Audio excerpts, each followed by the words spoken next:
கிறிஸ்துவுக்குள் பிரியமான அன்பு தேவ பிள்ளைகளே, இந்த ஆத்மீக யாத்திரை நிகழ்ச்சியின் வாயிலாய் உங்களை சந்திப்பதில் மிகுந்த மகிழ்ச்சி அடைகிறேன். எரேமியா 24:5 சொல்லப்பட்ட வார்த்தையின்படி அவர்களுக்கு நன்மை உண்டாக அவர்களை அங்கீகரிப்பேன். நம்முடைய வாழ்க்கையில் நன்மையான காரியங்கள் கர்த்தர் நமக்கு செய்ய வேண்டும் என்று நினைத்து கர்த்தர் என்னை அங்கீகரித்திருக்கிறாரா என்ற கேள்வி அநேக நேரத்தில் நமக்குள்ளாக எழும். ஆம், இயேசுவின் இரத்தத்தினால் கழுவப்பட்டு அவருடைய வார்த்தையின்படி அவருடைய கட்டளையின்படி நடக்கிற தேவ பிள்ளைகளே, நிச்சயமாக உங்களை கர்த்தர் அங்கீகரித்து உங்கள் வாழ்க்கையிலே நன்மை உண்டாக கர்த்தர் அனுக்கிரகம் செய்வார். வேதம் சொல்லுகிறது, இரவும் பகலும் அவருடைய வேதத்தில் பிரியமாக இருக்கிற மனுஷன் பாக்கியவான், அவன் செய்வது எல்லாம் வாய்க்கும்.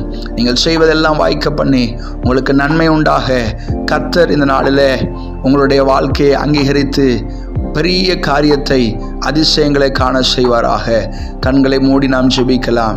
அன்பும் இரக்கம் நிறைந்த நல்ல தகப்பனே, நீர் பிள்ளைகளுடைய கண்ணீரின் ஜெபத்தை, அவர்கள் வேத வசனத்தை கைக்கொண்ட காரியத்தை அங்கீகரித்து நன்மை உண்டாக பண்ண இந்த நாளிலே அவருடைய கண்கள் காண அனுக்கிரகம் செய்வீராக.